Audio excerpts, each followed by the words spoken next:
Okay, see, this is kind of more the DC movies we need right now.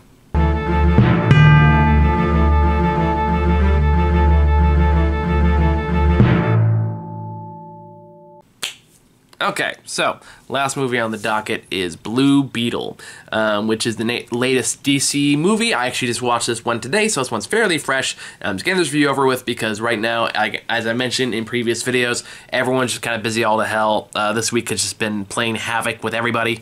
So a lot of this reads done by me, so for the sake of time, again, he's done getting us out quickly. I'm just going to talk about it now.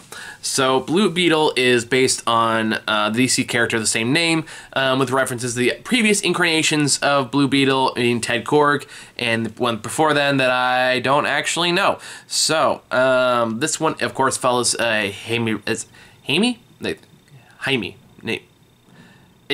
pronounced, they say it's Jamie in, like, the American interpretation, like, I'm fucking this up.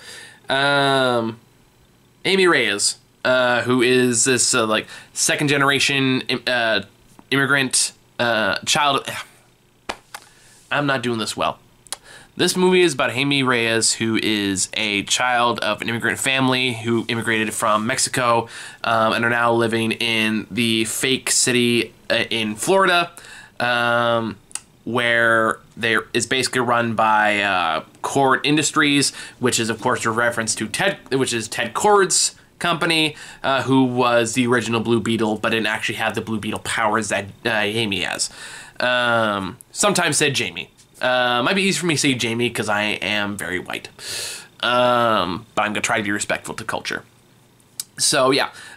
This movie, it very much has vibes of the first Iron Man movie in a lot of ways. Even has, like, a main villain who's in a big robotic suit who says, "Where do you think you're going?" in a very deep, like, robotized voice. But this movie is, of course, about Jaime Reyes, who just got back from going to college as a pre-law student, only to find out that his family looks like they're going to be kicked out of their house for falling behind on payment, and that his father had a heart attack recently, so he can't really work anymore, and overall they need his help to kind of get back on track in their life. Now, right at the bat, I'm not gonna say that like this movie's like amazing or spectacular or anything like that, but I think it's a very good start. I think it's cool to see this character in particular get the highlight he deserves, and that it has a pretty primarily Mexican cast, or Latino cast, as far as I can tell, with the exception of Susan Sarandon, who plays the main villain of the piece, Victoria Cord, who is related to, I think, the sister of Ted Cord, who ends up taking the industry after he mysteriously goes missing. I bet you can't guess what the after credit stinger is.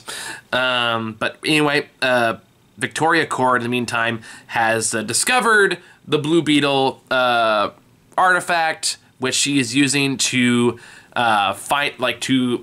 build this former weapon that's OMAC that she is implanting into her top lieutenant, who is a Carapax, who is a Blue Beetle villain. Now, right off the bat, I should say that I don't really know a lot about Blue Beetle. Blue Beetle isn't a character I actively follow all that much. I remember he was kind of a big deal when he came out. I know he's definitely rightfully earned his spot in the modern DC canon, the modern DC lore. So I'm glad to see that this character has gained the recognition he deserves in the big film franchise. That'll hopefully become like a sleeper hit, very much in the same way Elemental was. And I do have to, on that note, redact my previous points about Elemental. I was a little harsh on it when I first reviewed it. I have softened since then. My points in that review still stand, but I do think I was a little harsh on how bad I thought I did at the time, especially now that's become one of the most successful anime films of the year. But anyway, that point, all that being said, things I like about this movie, I like the action's very good. I like the family is very good in this movie. The writing is very much on the wall with the point it wants to make. It's not exactly a deep or nuanced point. It doesn't have to be. But I think what is kind of refreshing about this film is that it really based on goes off the start with, oh no, we're not gonna do that thing where Jaime has to figure out how to protect his secret identity and stuff like that. Nope, the entire family knows right away. Everybody's on board. There's no ambiguity there. Everyone knows who he is and what his powers are, and they're all extremely supportive. That part was actually pretty nice.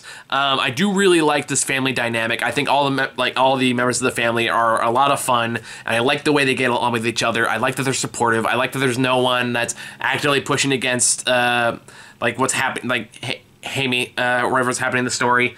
They're all just very much just want to support and love each other, and they want to help each other grow and succeed in what they're trying to do. I love that dynamic in a family. I like that's the focus. I like that even though the message of the film is very cookie cutter in the whole like, well, my family is what makes me strong kind of a thing. We've seen that message to death plenty of times.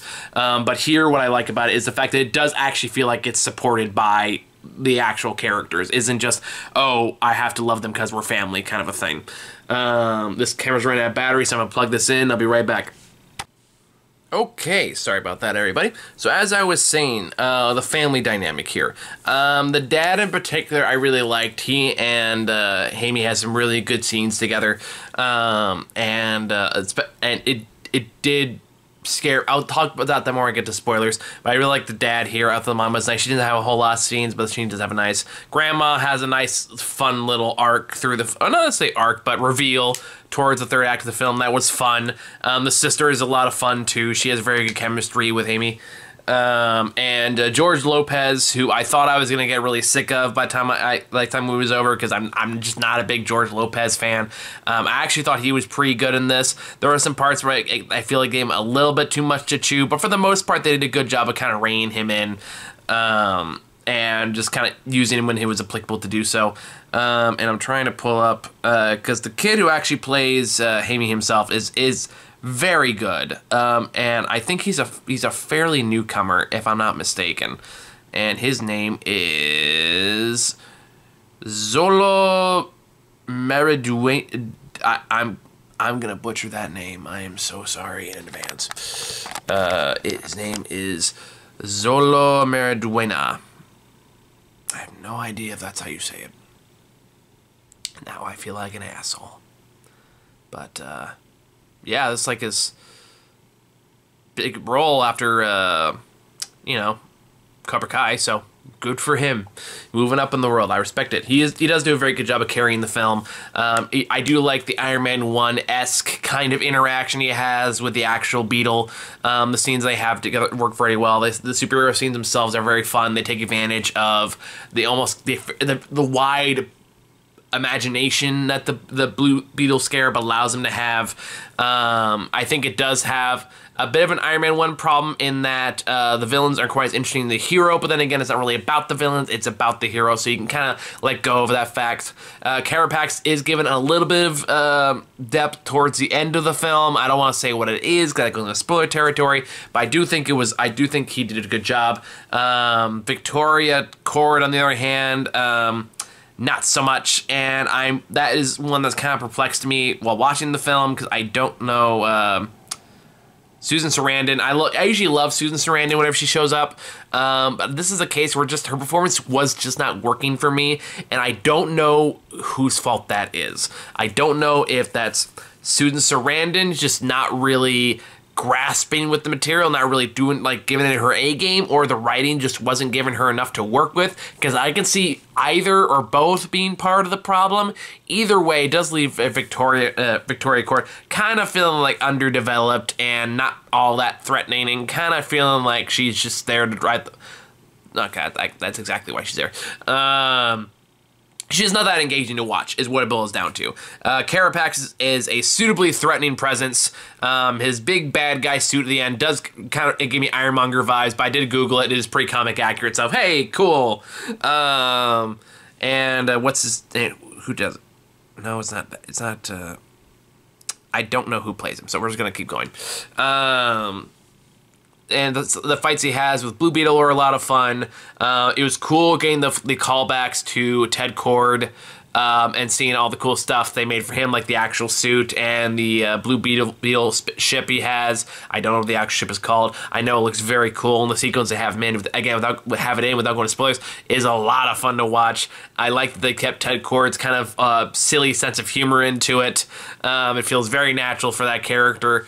And it's cool to see like how he just kind of MacGyver tech from just whatever he had, like from Bubblegum or the Power Glove or like all these other kind of stuff that he just kind of MacGyver together. All that stuff is pretty cool. And I was trying to think what else to talk about beyond all that. There is a romance here. It's pretty unremarkable. It's again, it falls into sure, whatever. It's fine. It happens. Neat. But I think what I do want to just say overall about this movie is I think this is a step in the right direction for DC movies, especially after the train wreck that The Flash was, which as many of you know, I thought was hot garbage. And I just, it's good to see kind of almost like this kind of feels like a hard reset to me, in a lot of ways. And I'm glad that it got made. I'm glad that it got it's getting the good reception that it is. I'm hoping that the positive word of mouth this movie is getting will help it find the audience it deserves. Hammy definitely deserves a wider audience. I'd say I would want to get a sequel out of this so they can hash out what worked, what didn't work from this one. I think has a lot of franchise potential, and I hope it actually reaches that. DC needs a win, and I'm not really supporting Zavalov because fuck that guy, but I do love these characters. I do love this world, and I just so tired of what's been done with all these characters over the last decade or so. And I'm willing, like, I want to get back to this, which is more optimistic. It's positive. It has a good message. It has like characters that are good for kids.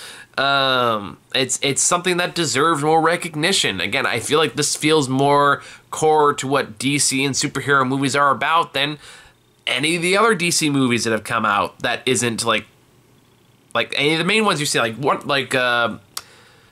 Superman or Batman or any of those kind of films that take itself so fucking seriously right now. It's like, no, that's not what these characters are about. We need to stop acting like they always were that way. They're not. They never have been. They need to be hopeful for children.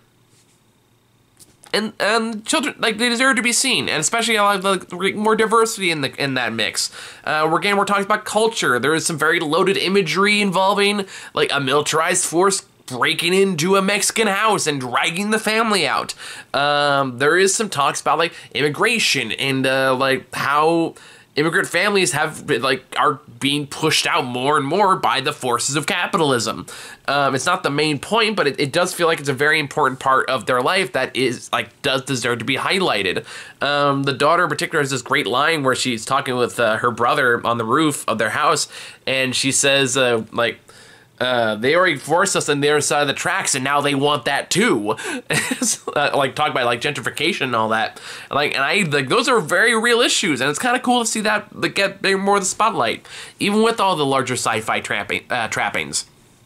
So yeah, Blue Beetle. It's a good movie. I enjoyed it. Is it one of the best superhero movies I've seen even this year? No. But did I still enjoy it? Yeah, I did. Do I hope it succeeds? Yes, I do. It deserves to succeed. Way more than The Flash did. And I hope WB doesn't rush this to streaming or rush this to rental because they got scared by the box office weekend results.